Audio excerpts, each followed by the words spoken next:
Olá, está começando mais uma edição do São Lucas 24 Horas. Hoje vamos falar sobre a UTI, Unidade de Terapia Intensiva do São Lucas Hospital Center.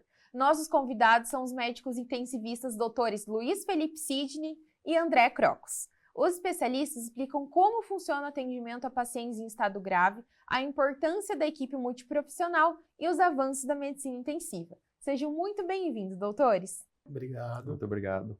Doutor Luiz, então para começarmos, você poderia explicar um pouquinho o que é a UTI geral e qual é o perfil dos pacientes que são atendidos na UTI? Claro. Hoje nós dispomos dentro da instituição de 2 unidades de cuidado intensivo. Uma coronariana, que aí é direcionada a pacientes que ou têm algum problema cardiológico ou propriamente infarto. A predominância de internamento nessa unidade é de infarto. E temos a UTI geral. A UTI geral, a gente diz de geral porque ela atende todos os tipos de público, incluindo o infarto. O perfil hoje cirúrgico e clínico da nossa UTI é em torno de 60 a 40, 60 para cirúrgico e 40 para clínico.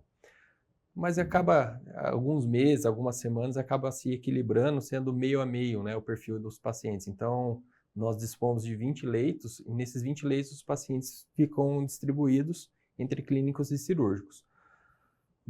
Claro, a gente tem a demanda do pronto-socorro, que podem vir pacientes clínicos das mais diversas patologias, propriamente uma infecção, uma pneumonia, infecção de urina complicada, ou um pós-operatório de uma apendicite complicada, uma perfuração intestinal por qualquer que seja a causa.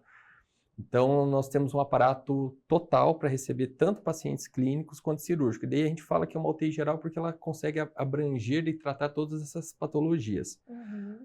Falando em cirurgias, o nosso grande perfil, assim, a nossa grande demanda da instituição são das grandes cirurgias mesmo, que incluem cirurgias cardíacas, que é a revascularização do miocárdio, que popularmente a gente fala de ponte de safena, troca de válvulas do coração, cirurgias robóticas, né? Gradativamente o hospital vem realizando, né, cirurgias de grande porte robótica, porque às vezes a gente entende, o robô é uma cirurgia pequena. Pelo contrário, ele consegue exercer grande cirurgia, né, com mínimas invasões, mas o tempo cirúrgico também é grande, e aí tem as comorbidades do paciente que acabam sendo necessárias um pós-operatório continuado na UTI, mas de forma geral, hoje temos 20 leitos prontamente montados e disponíveis para a instituição. Todos esses leitos têm suporte de hemodiálise, tem ventilador mecânico, tem aparelhos de última tecnologia de monitorização e em breve nós teremos mais 20 leitos disponíveis para o hospital. Então, nós teremos 40 leitos, podemos falar de UTI geral, e mais, no momento, 10 de unidade coronariana, podendo expandir para 14, e até no futuro a gente não sabe até para quanto, né?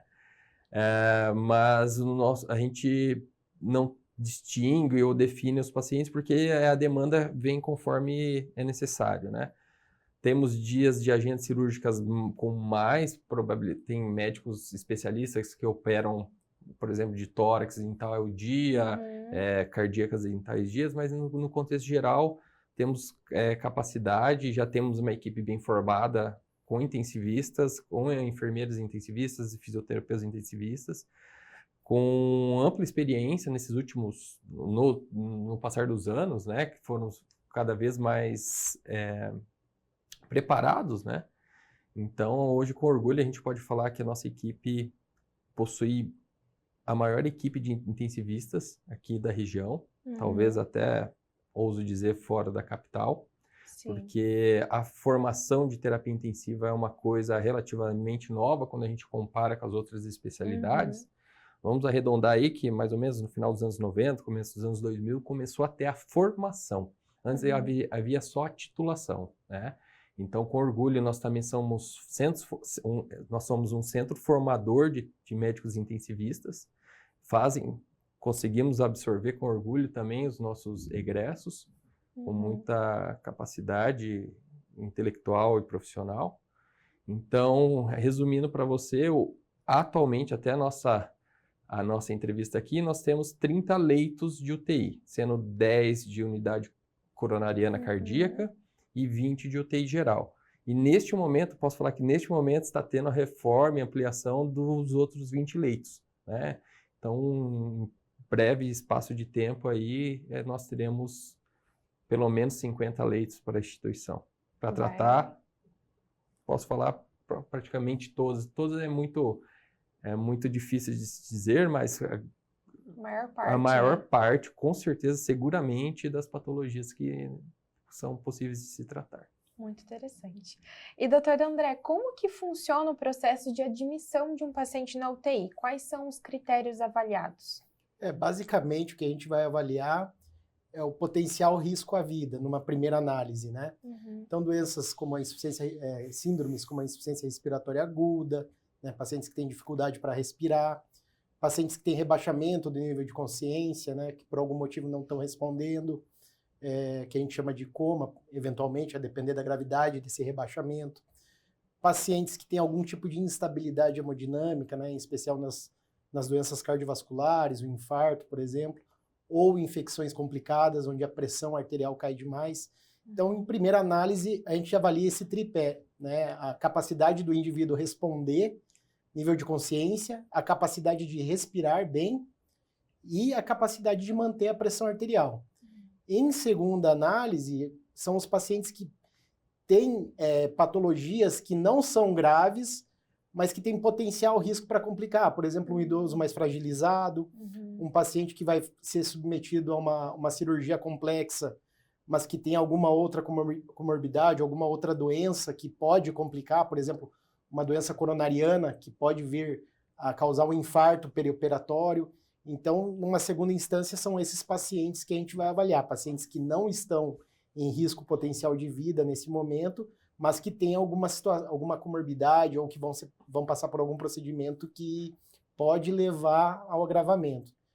E, por fim, são pacientes que, por questões sociais, por exemplo, questões que a gente precisa manter na UTI para ficar com uma monitorização mais próxima ali, mas que não necessariamente vão complicar.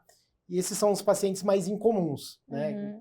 Paciente, por exemplo, que a gente não consegue encaminhar para a enfermaria porque, um exemplo, não tem um acompanhante para ficar com ele e ele tem uma sequela de alguma doença grave e precisa de um acompanhamento maior, então acaba... esse seria um terceiro grupo que num grau de prioridades não seria a prioridade da admissão, né? A prioridade da admissão na UTI sempre é o risco iminente de morte. Sim. E, doutor Luiz, em casos de doenças infecciosas mais complexas, como, por exemplo, o Mpox, Covid-19 e até mesmo vírus mais raros como o Nipah, como que a equipe da UTI ela se prepara para esse tipo de atendimento? Muito importante. A gente ouso dizer que existe o pré e pós-pandemia, né? Porque a gente tem uma incidência muito menor de vírus invasivos e doenças respiratórias mais graves, né? Mas tuberculose, H1N1, sempre houve na comunidade, né? Sim. E são menos prevalentes, mas existem. Então, nesse contexto, o que eu posso falar do antes e o depois da pandemia é que a equipe ficou ainda mais preparada, porque era a nossa realidade por 2 anos, né? Tratando 30, 40, 50 pacientes por dia. Então, isso aí aguçou e refinou o cuidado com essas doenças infecto-contagiosas. Nossa UTI detém de leitos de isolamento respiratório, né, e de contato. Então, esses pacientes, por exemplo, vou dar um exemplo do Covid-19, que é mais claro, que a população também conhece melhor, que é uma doença potencialmente infecciosa, né, contagiosa, na verdade, né? Então, também para não expor os outros demais pacientes da UTI ao risco de se infectarem com essa, assim como a tuberculose, nós detemos de leitos fechados. Esses leitos são leitos suítes, são semelhantes a um quarto, só que tem toda a monitorização da UTI, inclusive câmera, e o cuidado continua o mesmo. Só que toda a equipe, quando eu falo toda a equipe, isso inclui ao pessoal do apoio, aos médicos, aos demais profissionais que trabalham, fisioterapeutas, psicólogos, nutricionista, tem todo o aparato, o que a gente chama paramentação, né? Se for parte respiratória, com máscaras especiais para isso, luva, avental especial que é descartado, a gente usa para entrar e descarta e sai, então a gente não expõe a equipe, nós mesmos e os demais pacientes. Então, com segurança a gente consegue tratar essas pessoas que detêm não só, né, mpox, e Nipah, e Covid, tuberculose, como qualquer outra doença infectocontagiosa que possa expor não só a população, os profissionais, quanto os demais pacientes, né? Igual eu falei, nós detemos uma parcela importante aí de grandes cirurgias, o paciente já fica fragilizado e ser exposto a um vírus ou uma bactéria, com certeza não é o intuito, né? Então, com segurança, a gente consegue fazer o isolamento e cuidado e tratamento desse paciente, que no caso pode ser, geralmente é clínico, do cirúrgico, não expondo nenhum risco ao outro. Doutor André, em situações de intoxicação, quais são os principais desafios no tratamento desses pacientes na UTI? O grande desafio nas intoxicações, em primeira instância, é o diagnóstico, né? A gente tem uma gama muito grande de possibilidades, né? Desde benzodiazepínicos, né, que são as medicações para dormir, que são amplamente utilizadas pela população, medicações para hipertensão arterial também. Recentemente a gente teve o caso do metanol, né, de bebida contaminada. Como a gente vive numa região bastante rural, os agrotóxicos também acabam sendo uma fonte de intoxicação. Então, o grande desafio diante de tudo que pode causar intoxicação é realmente o diagnóstico, né? Porque o tratamento, algumas drogas têm antídotos específicos, mas o tratamento, de forma geral, ele é um tratamento que a gente chama de suportivo, né? A gente dá suporte ao paciente, seja suporte ventilatório, com hemodiálise, a depender do tipo de intoxicação, e o próprio organismo vai, vamos dizer assim, resolver aquela situação, né? E algumas outras situações a gente tem o antídoto específico. Então, o grande desafio mesmo é o diagnóstico, diferenciar e identificar qual foi o causador daquela intoxicação, né? Por exemplo, na situação do metanol, não havia a suspeição de que aquelas bebidas estavam contaminadas com esse tipo de álcool, né? Então, o desafio diagnóstico é muito grande. A partir do momento que soube qual era a causa, aí o tratamento é muito facilitado, porque a gente consegue intervir especificamente para cada situação. Perfeito. E, doutor Luiz, como que a UTI atua em conjunto com outros setores do hospital e como que é essa relação, como, por exemplo, com o pronto-socorro? Perfeito.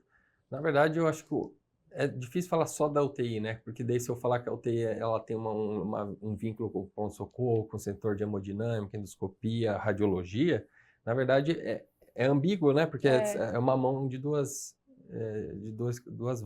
caminhos. Sim. Então, o hospital ele trabalha como um organismo, né? Como uma engrenagem. Um precisando do outro vai ser acionado. Eu posso falar até pela radiologia, porque existe a radiologia intervencionista. Sim. E a depender do caso, ele vai para a UTI. Então, há essa troca de informações, há esse preparo entre as equipes para suprir a necessidade do paciente.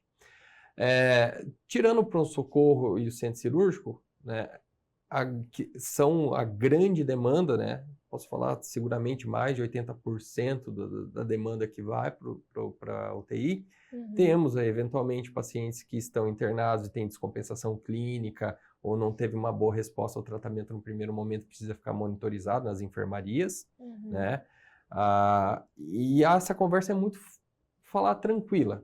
Tem sobreaviso e tem das especialidades, cirurgia torácica, cardíaca, cardiologia, hemodinâmica, enfim, o hospital está bem coberto com a gama de profissionais.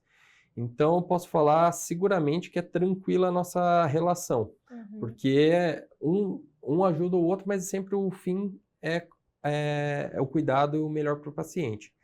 Então, posso falar que quando necessito de uma endoscopia, nós não precisamos nem transferir o paciente ao setor de hemodinâmica e endoscopia, ela pode ser realizada dentro da UTI, né? A gente tem todo esse aparato, a equipe já é treinada para isso, broncoscopia, algumas pequenas cirurgias, como traqueostomia, pode ser feita dentro da UTI. Então, é um organismo, né? A equipe, num contexto geral, se conhece muito bem, os médicos dentro do hospital, e é uma boa vivência, na verdade, a gente sempre está pensando no melhor para o paciente. Com Né? certeza. Se houver uma divergência entre especialidades, a gente sempre senta e conversa o que é o melhor. Porque tem, às vezes, a visão do médico que é clínico e do cirúrgico, e elas podem ser um pouquinho divergentes. Mas isso aí é muito tranquilo da gente conversar e sentar num bom senso comum para o paciente. Então, falando na instituição, na Fundação Hospitalar São Lucas, é muito tranquilo entre essas especialidades, estamos bem cobertos de procedimentos, exames e mão de obra, né? Os médicos bem qualificados, então seguro de fazer tanto fora, assim como se há necessidade de uma opinião do intensivista, eventualmente os colegas ligam, falam, ó, vou fazer uma cirurgia assim, o quadro clínico desse paciente é assim, eu pretendo mandar para a UTI o seu ponto de vista, a gente já se prepara também, ou o colega vai falar, ó, vou fazer uma grande cirurgia, por exemplo, uma reconstrução de aorta, e esse paciente tem tais comorbidades, porque, eventualmente, por exemplo, a gente pode deter um balão intra-aórtico para esse paciente, uma forma um pouco diferente de fazer a ventilação. Então, é sempre igual eu falei, a equipe trabalha para o paciente, né? Então, há essa troca de informações. Assim como a gente pede, por exemplo, pensando na radiologia, fez uma ressonância, uma tomografia, e a gente discute com os especialistas da radiologia, né? Porque a gente tem uma visão, ó, mas eu passo o quadro clínico, isso aí ajuda no radiologista a pensar na melhor hipótese diagnóstica ou diagnóstico para esse paciente. Porque nem toda tomografia ou exame de imagem é tão simples de se ver, né? O paciente tem as suas peculiaridades, doenças, às vezes sofreu um trauma no passado, isso é importante para passar para o radiologista tratando uma infecção, o quadro clínico é tal, e essa troca de informações beneficia o paciente. Perfeito. Né? E, doutor André, como que é feito o monitoramento contínuo desses pacientes? E o que a equipe precisa observar durante o dia, durante o plantão? Eu acho que esse é o grande ponto da UTI, né? Monitorização contínua. Se a gente for pensar o que a UTI tem de diferente do resto do hospital, é monitorização contínua por uma equipe coesa. Né? Então, além da monitorização multiparamétrica, que é aquele monitor que a gente vê frequência cardíaca, os sinais vitais, né? Frequência respiratória, saturação, a gente precisa também, a gente depende de uma equipe multidisciplinar que entenda quais são os objetivos finais de todos nós, né? Então, isso é feito a partir de muito trabalho dentro da UTI. Educação continuada, protocolos, muitos protocolos. Então, rotina. Todo mundo, visitas de rotina, né? A gente faz a visita multi, onde logo no início da manhã a gente já define quais são as metas que a gente tem para aquele paciente todos os dias, né? Então, o grande trunfo da UTI é a monitorização contínua. E a equipe, graças a esse treinamento, ela acaba se condicionando a observar as alterações, né? Alterações básicas que o paciente apresenta já são rapidamente detectadas e aí já é discutido com o restante da equipe e a gente consegue, dessa forma, intervir mais precocemente possível. Né? Então, o grande trunfo realmente é monitorizar, vigilância. Essa vigilância nos permite atuar mais precocemente e, eventualmente, até evitar situações mais graves que possam ocorrer. E essa equipe multiprofissional, doutor, quais seriam os profissionais que compõem? Médicos, enfermeiros, fisioterapeutas, nutricionistas, fonoaudiólogos, odontólogos. Eu tenho medo de deixar alguém de fora, me ajuda aí. Assistente social. Muita gente, assistente social, né? A equipe multi da UTI é extremamente completa e parece que não, né? Que quando a gente vê na TV parece que é só o médico e o enfermeiro, de vez em quando o fisioterapeuta não, mas a UTI é constantemente habitada por todos os tipos de profissionais, e sem falar as demais especialidades médicas, né? Os cirurgiões, as subespecialidades, o cardiologista, pneumologista, eventualmente o radiologista vai lá fazer exame para nós. Então tem todo hospital participa do dia a dia da UTI. Temos o farmacêutico clínico que também, junto conosco, ajuda a reduzir a chance de uma interação medicamentosa, ajuste de dose. Tem um pessoal do apoio que é especialista. Por que é especialista? Porque tem que saber fazer a higienização do box de UTI. Né? É diferente, provavelmente, de outros setores. Então, a limpeza vai até o teto, de verdade. Né? Então, esse pessoal está com a gente há tanto tempo e a nossa equipe é pouco rotativa, graças a Deus, porque o pessoal gosta também do que faz, gosta da instituição. Então, a UTI, se pudesse simplificar, numa palavra, seria rotina. É fazer a rotina, parece que a repetição diminui o erro. A gente sempre busca a redução maior, porque as falhas podem ocorrer se a gente tiver desatenção. Né? Então, a rotina, a equipe bem treinada, ela está habituada com as condutas, e é isso que o Dr. André falou sobre fazer uma visita multidisciplinar. A gente faz diariamente, todos os dias, independente de feriado, e ao ponto de vista de cada especialista. O fonoaudiólogo vai falar o ponto de vista dele, o odontólogo que avaliou, o fisioterapeuta, e no consenso geral a gente tem a melhor conduta para esse paciente. Né? Então, nutricionista, alvos calóricos, dietéticos, se a gente tem que reduzir, eu posso falar para o nutricionista, olha, houve uma melhora, uma piora clínica, a gente aumenta ou diminui o suporte nutricional desse paciente, pensando no hipercatabolismo, no metabolismo do paciente.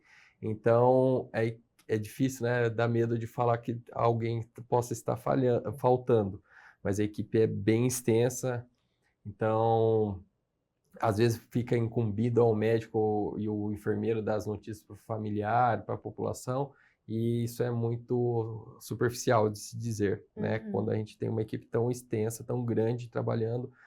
Então, e é gratificante, né? Porque a equipe cresce junto, vê o trabalho surgindo resultados junto, né? Porque o fisioterapeuta viu uma parte ali, o nutricionista viu outro, o médico viu outra, e assim vai indo, a gente constrói uma melhor conduta para o paciente. E no fim, aquela coesão que eu falei da equipe, acaba que a gente monitora um ao outro para evitar equívocos, para reduzir o risco ao paciente. Então, a gente, toda essa equipe junto ali.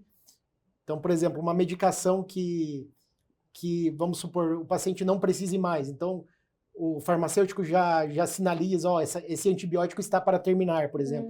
Ele já sinaliza quantos dias já fez de antibiótico. Então, isso facilita muito, porque é um brainstorming ali, né, de pessoas focadas, objetivando a melhora do paciente. Então, a gente consegue reduzir muito o risco do paciente dentro da UTI. Isso, como o Luiz falou, é muito gratificante, porque a gente começa a analisar, né, eu estava brincando agora há pouco, né, que se você parar para pensar 20, 30 anos atrás, a UTI era um lugar onde a cultura dizia que a pessoa ia para lá porque ela estava muito mal e provavelmente iria morrer.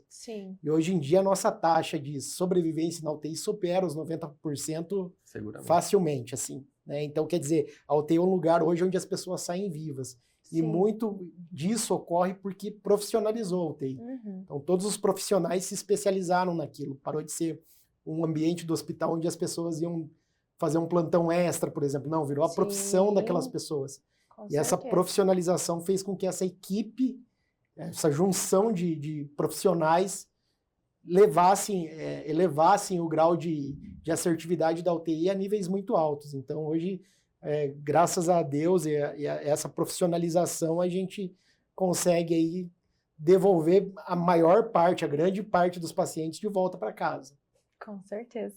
E, doutor Luiz, como que funciona a comunicação com os familiares dos pacientes que estão internados na UTI? Perfeito. Uma das coisas que a gente prioriza é que sempre que o paciente pode ter um familiar acompanhante, ele vai ter. Né? E alguns casos se tornam obrigatório, como menores de idade e alguns idosos fragilizados que possuem nível de consciência. Né? Eu digo como obrigatoriedade porque o idoso também se sente às vezes abandonado, e a criança, até pelo Estatuto da Criança e do Adolescente. Mas no contexto geral, nós temos o familiar dentro da UTI. Ele vê o nosso trabalho, ele vê o paciente melhorando, ele vê as condutas que são tomadas e ele se sente seguro e acolhido. A mesma coisa o paciente, por ter um familiar, né? Por mais que a gente possa fazer todo o acolhimento e todo o cuidado no paciente, nós somos um profissional para ele que não tem essa intimidade. O familiar junto traz essa segurança. E também temos alguns pacientes que estão num estado mais crítico de saúde, em sedação profunda e demais comorbidades muito graves, eventualmente eles não vão ter benefício de um familiar acompanhante, porque eles não têm contactuação, uma estabilidade clínica muito grande, que a equipe demanda muito cuidado ali com ele. Então, isso pode gerar, e gera, na verdade, a grande maioria das vezes, aflição à família, né? Então, esses pacientes, os familiares, quando necessário, a gente faz reuniões com vários familiares, porque às vezes as pessoas têm entendimento diferente numa situação de gravidade, absorvem a notícia de uma forma e outro de outra, isso causa, às vezes, até, pode gerar um conflito entre familiares, e a gente sempre minimiza isso, né? Então, aí nós chamamos os familiares, né, que são os cuidadores ou os mais próximos desse paciente, e explicamos de uma forma ampla para que não haja divergência entre a família também. Existem os horários de visita de manhã e de tarde que vêm demais, às vezes amigos ou familiares desse paciente, né? Mas no contexto geral, sempre que possível, o familiar vai estar dentro da UTI com esse paciente, né?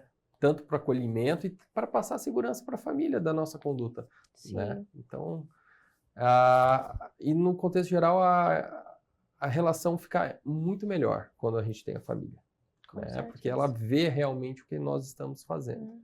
É igual eu falei, salvo exceções, que o paciente não tem benefício de ter o familiar junto, porque ele está em sedação, etc.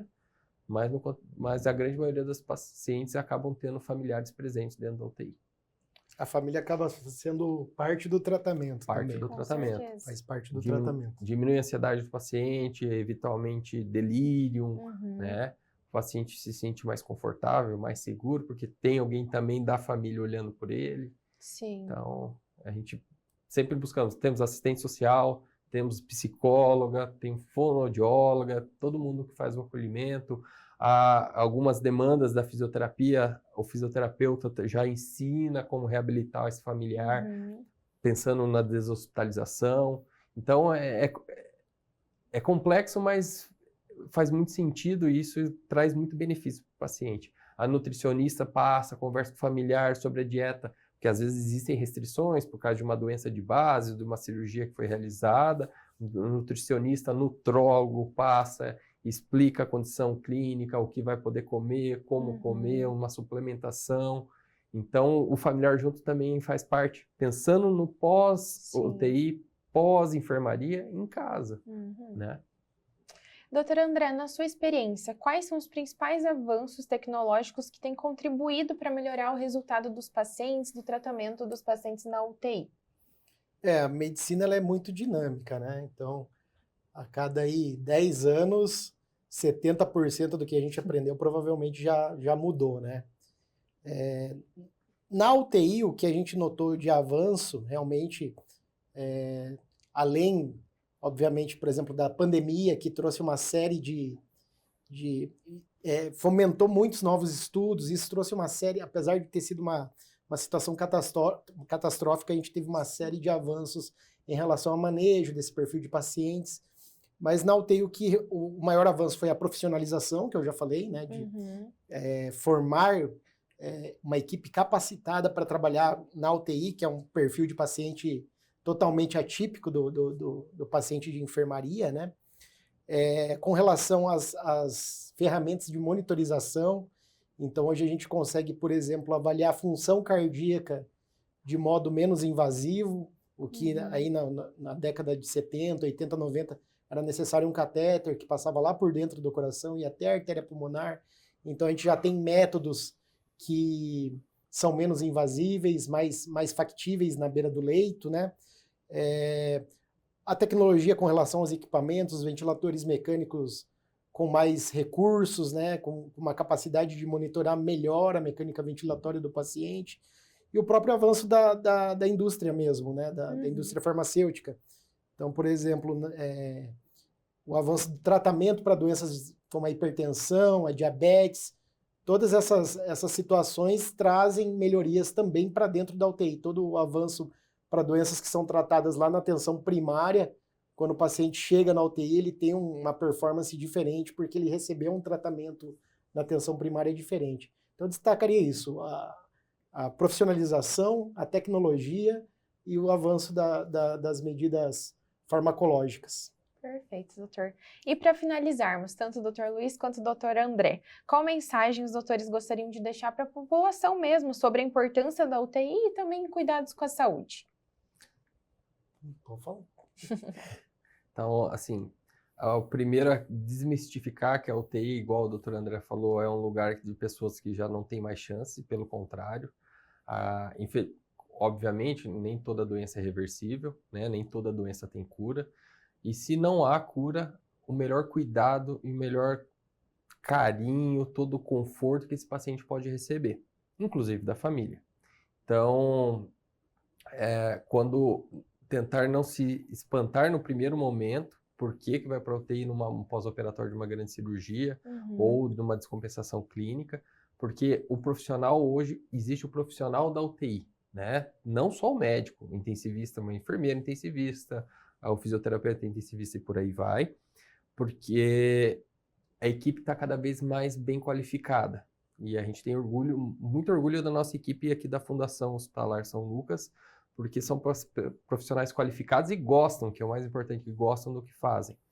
Então, para a população, a instituição está bem equipada e bem preparada para receber as mais diversas patologias e sempre que possível, dar o maior conforto para a família associada. Então, além da tecnologia e dos profissionais, como é efetuado o cuidado desse paciente, né? Então, além de qualquer demanda que possa ser tomada extra paciente. Eu acho que é basicamente isso. A UTI é um local de ultra cuidado, né? Então, segurança, acolhimento, instituição de tratamentos, de medidas invasivas, medidas não invasivas. Então, a UTI é esse local. O paciente que vai para a UTI, antes de mais nada, óbvio que o medo é intrínseco, né? Mas antes de mais nada, ele tem que se sentir seguro e bem cuidado. Então, a grande palavra que eu passo para o pessoal aí, que o UTI é um local de cuidado, não existe essa percepção aí de que a UTI é um local onde as pessoas não saem bem, mas como eu falei, hoje em dia a UTI é um local onde as pessoas vão para realmente saírem de lá e voltarem para suas casas, porque a gente prioriza esse cuidado todo. Muito obrigada pela participação, doutores. A gente que agradece. O São Lucas 24 Horas de hoje fica por aqui, mas não deixe de acompanhar as redes sociais através do @FH São Lucas Cascavel para ficar por dentro de todas as novidades. E na próxima edição nós vamos continuar falando sobre saúde. Até o próximo!